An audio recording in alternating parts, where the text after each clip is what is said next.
Welcome inside another edition of the Pregame presented by Twitch. Vince Sapienza, company from Raiders HQ, joined alongside the 8-year NFL vet, the former Raiders running back, Rashad Jennings. Rashad, a happy new year to you and yours. We are closing out the regular season, but kicking off 2026. How are we doing? Man, too good. 2026, happy, healthy, alive. Brought it in, and fantastic with the family. So all thumbs up. This is going to be a great year. All right, well, the Raiders can make it the start to a great year by closing out the season with a win. Now, obviously, it has been a long season for a variety of reasons. The losses have piled up. We know where the Raiders stand in terms of the standings and what that looks like in April. We're not here to talk about that. We're here to talk about Sunday at Allegiant Stadium and closing this book out on the right note. I thought it was very interesting this week, Rashad, and I want to get your 2 cents on this to kick things off. Patrick Graham, the defensive coordinator for the Raiders, talked about, I've accomplished a lot. I've seen a lot of things, everything under the sun. The only thing I want on Sunday is to see those guys smile, to see their hard work finally pay off in the locker room after the game with a win, because they have been far and few between. When you hear that from a coach, regardless of the situation or the context, take us inside the locker room and how far does a win go for those players, for that coaching staff, the equipment crew, the people in this building that make this thing work day in and day out? It's the savor and taste. It's the last bite, before you leave. And you want that taste to be excellent. You harvest. You do anything when you spend a lot of time dedicating hours, right? Harvesting the ground, the seeds, and all. You want to see a final result eventually. And I think there's been a lot of hard work being done in production behind the scenes. I think a lot of people work extremely long hours and to succeed. And unfortunately, this hasn't been a year. Well, actually, let me refresh. Last year wasn't a year because it's brand new. Mm-hmm. Last year wasn't a year. I think that was a replica of what everybody actually put in the work for. So getting a victory from the kitchen staff, I'm talking about from front office to janitors. It really makes a difference when you win a football game, and we've only got 2 here. So I think coming into the new year, a fresh start would mean a lot to a lot of people. What is the feeling, and how different is the feeling for players going into the final week of the regular season when playoffs aren't an option, when you know this is it? And I don't want to say there's no consequences after this game, because there's always consequences, whatever you put on tape. But is it a different feeling going into the regular season finale? Well, going into the regular season finale, knowing that nothing's on the line, basically the biggest thing for a lot of guys, because I've been in these locker rooms and had these conversations, guys start to think about just being healthy, because if you get injured, folks, just let me help you understand. When you're injured in a National Football League, right, just say it's week 1, you get hurt on a Sunday, you're off typically on a Tuesday. Well, guess what happens to that injured person? You're not off. You have to come in the facility and rehab and do all of these things to eventually you get the green light to get into practice, yada, yada. If you get injured on the last game, folks, you still have to come into the training room. During the offseason, all your buddies have flown out now. You ain't going to see them on a Wednesday practice. They've flown out to wherever they want to go with their life, but you have to sit there and rehab the whole entire offseason. You don't get one? So you've worked so hard to get to the point where it's the last game and you're not going to the playoffs. There's a piece of you that's like, I just need to get out healthy. So that's the kind of situation that can happen. However, the best way to not get injured is to play full speed. That's always the oxymoron. And so I think you will see a lot of guys play hard. All right, so let's get into that aspect of it. Obviously, Jeremy Chin, Brock Bowers, Max Crosby have been shut down. We're not going to see them Sunday against the Kansas City Chiefs. Dylan Parham did not participate in Week 17 due to a pregame illness. He has not practiced thus far this week. Adam Butler suffers a biceps injury. His status is questionable at this particular moment going in to Sunday. And Geno Smith dealing with an ankle injury. Now, Pete Carroll said earlier in the week, it's going to be tough to see Geno out there. And if he can't go, we're going to see both Aiden O'Connell and Kenny Pickett. Now, I'm curious your 2 cents on how we're going to see both, because you usually don't see this in the NFL. You don't normally have a coach sitting there and say, hey, we're going to see both guys in a regular season game. It has a preseason type feel to it. But to your point that you made even a few weeks ago, this is evaluation mode for everybody.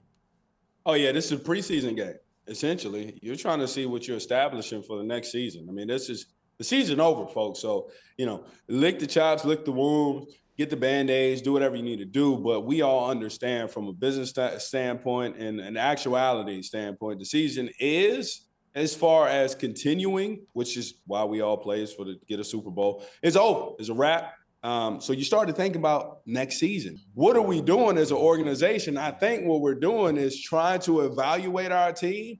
Who's going to be here for the long term? Evaluate the team. What do we need in the draft? However, the players are going to try to win. The coaches are going to try to win. But the chips are just going to fall where they are. Well, let's zone in on the quarterback position in particular, because if Geno can't go, as I said, it might be that split. How difficult is it prepping during the week, knowing you're going to have two quarterbacks playing in this game? I can't imagine you've had too many situations or scenarios or examples in your NFL career that has taken place, because all we ever hear during the week are how reps and snaps and practices are far and few between, and they're beholden, right? So when you're prepping two guys who are two different quarterbacks, Kenny likes to use his legs, Aiden's more of a pocket passer. How difficult is it leading into Sunday? It's very difficult, especially for your receivers. Your receivers get in a situation where they get excited. Receivers get excited based upon who the quarterback is. If you look across the league, you see top-notch receivers usually go to and try to find those top quarterbacks. Why? Because they're in sync. So when I've seen a situation where, you've had a starter come in and then you had a backup come in, and I've seen the morale and receivers change depending on who they like the most. It's difficult. And especially if there's a potential for playing two, you got to adjust your game. If you got a pocket quarterback, if you got a running quarterback, it changes. There's stem running plays. There's stem passing plays based upon the quarterback. So it's difficult, but it's fun. It's exciting. Anything can happen. Again, I'm seeing this, as a former player and understanding the dichotomy. This is legitimately like a preseason game. We're going to try everybody out and see what we really got, what sticks, and who we want an opportunity, give it an opportunity, all things being equal, to go into the next season, off season, with an opportunity for the spot. All right, well, there's nothing preseason about the milestones that might be up for grabs for a guy like rookie running back Ashton Genty. 90 yards away from breaking the Raiders' rookie record for scrimmage yards in their first season.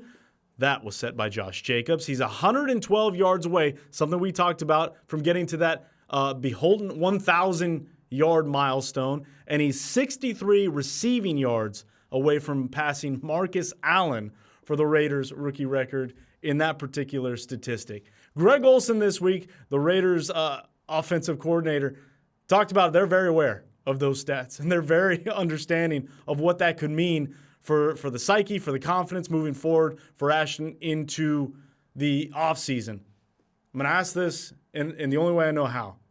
How hard are they going to try to get Ashton those numbers? I don't know. I think they probably will do everything they can. You're playing against a tough defense who's out there, the Wounded Warriors out there. They got a lot to prove over there in Kansas City. They're not going to make it easy for them, I'll tell you that. I think it's going to be a relatively quick game with both teams moving the ball on the ground. So if you're going to do it, you got to do it now. Do it immediately. I think everybody wants Ashton Genty, because of all the work that he's put in, to have an opportunity to break the record. He's earned the record.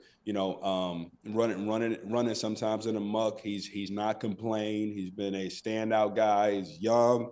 He's the future of the team. But then there's another side of me that's saying, hey, listen, when I look across the league and I think of Achane, who has 240 carries, just like Ashton Genty has 240 carries. His backup White has only played 9 games. He has 60 carries. Ole has 12 games. He has 60 carries. When I look across the league, when I look at Gibbs, he got 200, almost 40 carries, but his backup has 140 carries. Kyron Williams has 247 carries. His backup has 150 carries. When I look at Ashton Genty, and he has 240 carries, and his backups have maybe 20. I would like to see what we're dealing with. I mean, let Zamir White get off. Let's see what kind of running back he is. Let Dylan, get off. Let me see what kind of running back we have. Let me see what else is going on. Is Raheem Mostert still got the juice? We want to know. And so it's a situation too where, I love breaking the records, but I look at a Saquon Barkley who they shut down. He was about to break the NFL record himself, but guess what they got instead? A Super Bowl. So I think there's pros and cons to it. And then for me, because of how much I love this kid and how much I see a future of this kid, and because I'm futuristically thinking, I would like to see some other running backs get off. One correction on my part, I call Greg Olson offensive coordinator. He's the offensive play caller for the Raiders as of this particular moment. But it was still fascinating to hear because you don't often hear coaches or staff members say, oh, yeah, we're very much aware of how far away he is in terms of the yards. So that is definitely something we will be watching, and one of the bright lights of the season for the Silver and Black has been Ashton Genty. Another bright light that we saw this past week that could parlay that into doubling down into another big performance is the tight end Michael Mayer. Obviously, Brock Bowers is one of one in the National Football League, not just on the Raiders, which makes it difficult for whoever's behind him, in this particular case, Michael Mayer, to get that kind of same shine, right? But here he goes in Week 17, career high in targets, career high in receptions, career high in yards. And I think there's a world, Rashad, and I'm curious, you've been in those offensive meetings. I know it's hard to get two tight ends in terms of those number one type receiver targets, catches, things like that. But you have two talented guys in Brock Bowers. And it feels like whoever's here next year, Michael Mayer needs to be as big a part of this offense as he possibly can, because I think Week 17, he showed it just as much. When you have two tight ends that actually are starters and that could play in all personnels, not just 12, but your 11 personnels, it's almost a cheat code. Why? Because now it helps your run game exponentially. You have two more bodies, not just 5 offensive linemen, not just a 6 tight end, a 7, who also can now block and run and do routes, everything. So I think it's a cheat code, and I think moving forward, as he's displayed his type of talent, offensive coordinator is going to be licking their chops. Let's zone in onto the matchup again. We talked about the importance of the regular season finale ending on a win. It's against the Chiefs, Rashad, and I know this is a Patrick Mahomes-less Chiefs. I understand that. But there is a massive contingent from Raider Nation that doesn't care the record, doesn't care the time of day, doesn't care the week. They don't want to lose to the Chiefs. And for a team that has lost as many consecutive division games as the Raiders has, it's been forever and a day. The Chiefs have the record that they have against the Raiders. They've won a Super Bowl in the stadium that the Raiders call home. There's a lot of reasons for the hate. Does that do anything more? On a season like this, do you need more motivation? Is that added fuel? And I'm asking legitimately to somebody who played the game and has been in those rivalry type situations, does it mean more? Division rivals always matter most. It just does. I mean, we're trained that way, from high school rivals to college rivals, all the way to the pro. Even in college, you're thinking about a Michigan versus Ohio State. You think Michigan's record could be terrible. We've seen this in the previous years. But if they beat Ohio State, oh my goodness, that preserves another couple of years of coaching for some people. So yes, it does matter. Rivals matter. Emotions matter. This is a real human game. And so people make decisions off emotion sometimes. And I tell you what, so there's where momentum comes from as well, moving forward into the next season. It's the last game, it's the last taste in your mouth. And we remember what you guys did to us at our place. So yes, this actually matters. Now, there's obviously a laundry list of an injury report for the Kansas City Chiefs. One of the guys that is expected to play at this particular moment is Chiefs tight end Travis Kelce. And Rashad, I want to just read off some of these stats to you and get your take on what Travis Kelce has done to the Raiders. 23 games, 131 catches, 1,636 yards, and 12 touchdowns. That's a whopper, if I've ever heard one. I don't need to tell Raider Nation the stats. They've seen it with their own eyes. Travis Kelce has has been a nightmare to this franchise since he's been in the league, since he's been with Kansas City and doing all the things that he's doing. If this is his last game, which there's a lot of reports out there this may or may not be, if this is, he's destined for a gold jacket. Patrick Graham says if this is his last game, he hopes it's the worst game of his career, and he laughs. And he goes, I know Travis wouldn't expect anything different from our side of things. How difficult is that for a defense to prep for Travis Kelce, even in the latter stages of his career, knowing that he is one of those guys that kind of redefine the position? I think that the defense is excited for that challenge, to be very honest with you. I think they're going to punch him right in the mouth. I think that when there's a reason why, just like a week ago when you saw the Browns playing against the Steelers and they were triple doing all kind of things to Myles Garrett to say, you're not breaking the record on us. You know, we even to preserve our face, I don't care. We'll take the Ravens head on and see what happens. Sometimes people get so lost in the sauce that they forget the actual target. And so I think it's the type of situation where you don't have Patrick Mahomes out there. You don't have Rashee Rice out there. I think they're going to make this a small game and very, very physical game. And it's going to start off with them trying to shut down the man himself, Travis Kelce. So I do. And it's all because they respect him that much. He's a phenomenal tight end. Historical tight end. He'll go down in history books. He'll be a walk off the field right into the Hall of Fame, first round ballot. All of the things. Great podcast, whatever. But Sunday we're shutting it down. And that's just the attitude. Not as great as this podcast, obviously. Right, Rashad? Yeah. I mean, it's all relative, I understand. Right. The 100%. Fact that it's at Allegiant Stadium, we talked about what a win would mean for that locker room. A win, and again, we understand the context of April and the draft, but a win for the fans in that moment at Allegiant Stadium, how much pressure do players put on themselves to put on a show?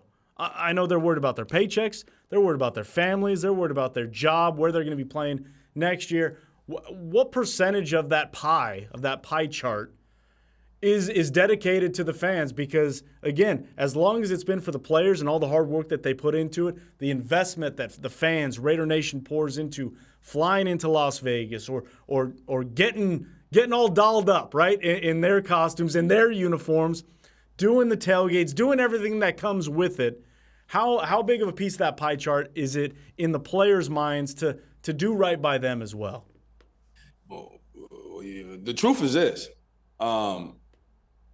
The players tend to have more of allegiance the longer they're with an organization. Mm-hmm. So when you have a new player come in, right, and folks, I'm just trying to keep it 100 with you. If a new player comes to your team and they start talking about team, that's just media training. Why? Because they were just talking about team at the last team and the next team, and the team. Listen, if you have a player, a veteran that's been with an organization for an ample amount of time, and they start talking about the team and the fans, because they've had a sincere relationship with the fans. Now, there are some players that truly, when they say it and they talk about what these fans deserve, which I personally have been to Raiders games, I know Raider Nation, and they deserve a victory, right? Now, when a player is with an organization for a while and they say it, they actually mean it because they've been there. A new guy, we're doing it for the fans. Hey, listen. So, what I expect though is that they do sincerely want to go out and put on a heck of a show because that's what they're paid to do. And guess who benefits from that is the fan themselves. So yes, there's two ways to look at it, Vince. There's the aftermath where the fan benefits, right, and then there are some players where they're thinking about the fans. Either way, fans got to get what they came for, and that's a heck of a show, and to come out with the W, folks. You've been in the building at Allegiant Stadium a couple times this season. I'm curious what you expect the vibe to be on Sunday, 1:05 kickoff, Raiders-Chiefs. Loose. It's going to be very, very, very, very loose. I expect in the pregame warm-up, guys gonna come out a little bit different. They may have their shirt up like you remember when we was little kids. You got one ab and you want to show everybody, hey, look at this. Showing the tattoos, the socks gonna be down, uniforms. We're gonna be breaking all kind of rules pregame. And then when it comes to game, they're gonna be sold out in and locked in, and they're gonna try stuff that they've always wanted to try because they believe it will work. Because they've studied the game, because they're students of the game, but not necessarily are they taught that way. You start trying out stuff when you know you can't mess up something. So I expect some really good game. I expect some standout plays. I expect some players that you wouldn't expect to stand out to be a player of the game. Why? Because they get to let their hair down.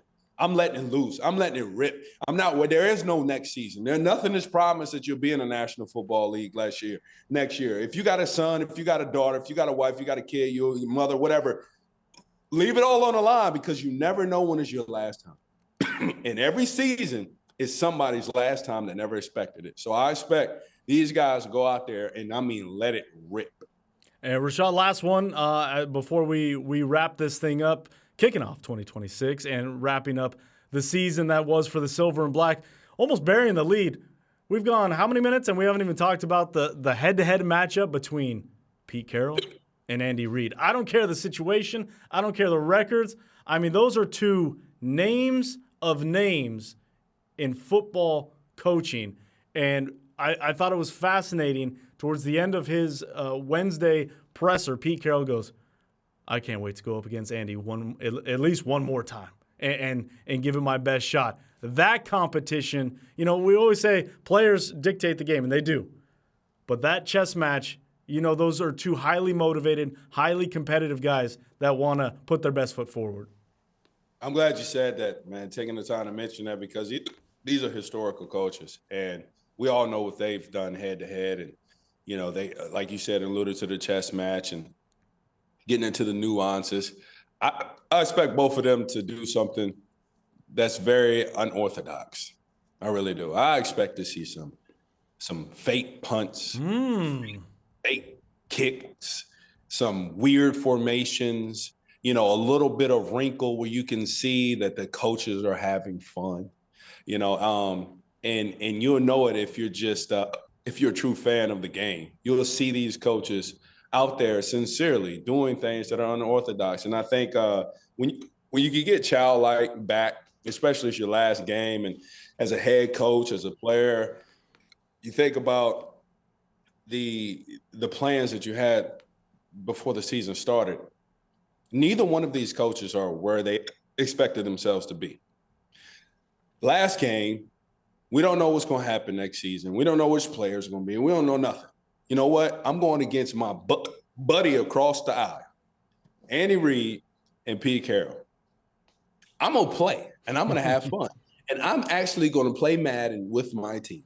And let's see who wins. And so I think this is the type of game, man, where you can expect some unorthodox things.